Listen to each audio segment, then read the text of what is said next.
Vienna in the 18th century was the ceremonial heart of Central Europe, the disciplined soul of a vast empire. It was a city of music, protocol, and imperial ritual, known across the continent as the capital of the Habsburg monarchy. While other European cities dazzled through spectacle or commerce, Vienna ruled through order, tradition, and cultural authority. This was the era of Maria Theresa, court composers, and enlightened absolutism. A place where nobles, diplomats, and administrators from across Europe gathered to serve the crown and navigate the delicate balance of power. Thanks to modern AI technology, we can now step inside the world captured by the great court views of 18th century Vienna. These images did not merely depict the city. They preserved its rhythm with remarkable precision. By bringing them to life, we can wander through Vienna around 1750. Hearing the echo of carriage wheels, the distant strains of music, and the steady pulse of an empire built on discipline and tradition. We begin our journey at the Hofburg, the nerve center of imperial power.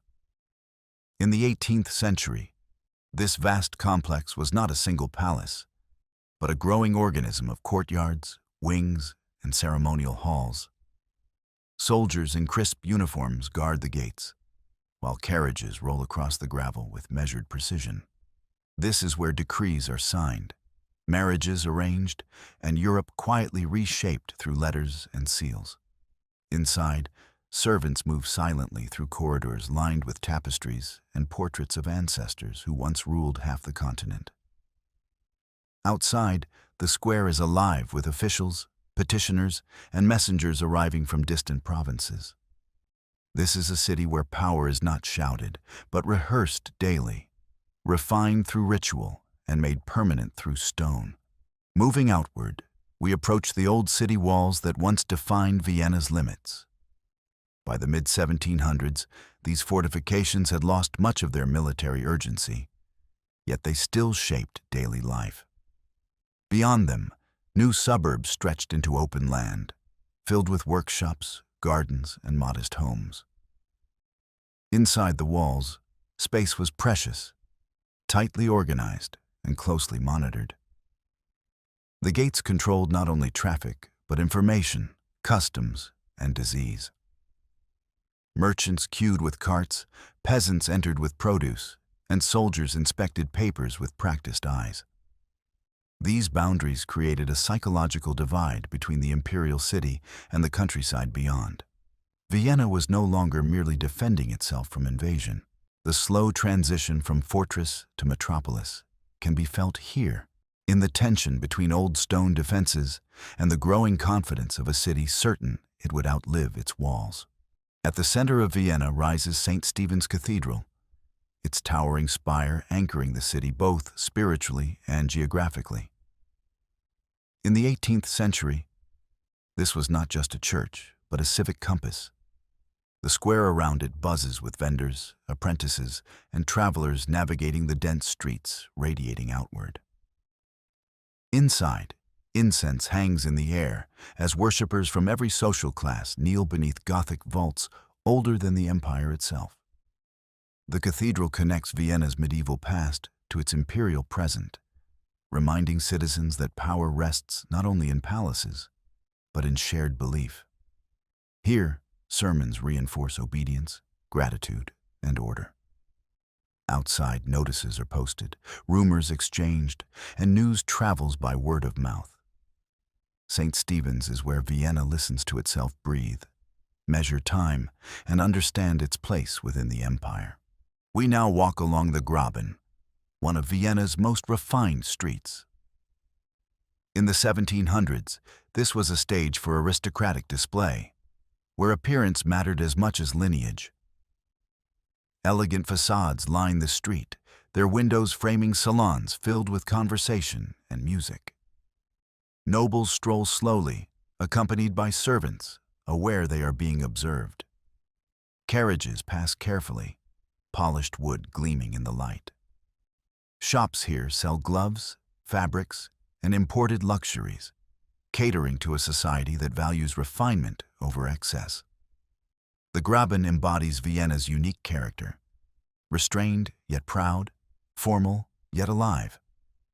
This is not a marketplace of chaos, but a corridor of controlled elegance, where social hierarchy is visible. Leaving the dense city, we arrive at Schönbrunn Palace, the summer residence of the imperial family. In the 18th century, this was a world apart from the Hofburg's rigid formality. The palace opens toward vast gardens, arranged with mathematical precision. Gravel paths stretch toward fountains, statues, and distant hills. Court life here follows seasonal rhythms. Morning walks, musical performances, polite conversation beneath open skies. Servants glide across terraces, while gardeners maintain symmetry with obsessive care. This landscape reflects imperial philosophy itself. Nature shaped, ordered, and perfected through human will.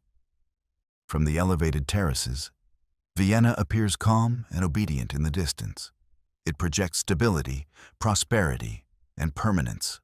Every trimmed hedge and aligned window reinforces the idea that the empire is eternal, balanced, and guided by enlightened hands. We turn now toward the Danube Canal, Vienna's commercial artery. In the 8th century, this waterway connected the city to vast territories upstream and downriver. Barges arrived loaded with grain, timber, wine, and salt, while officials supervise unloading with strict efficiency. Unlike maritime ports filled with noise and unpredictability, Vienna's trade feels regulated, almost ceremonial. Warehouses line the banks, their doors opening and closing according to schedules dictated by imperial administration.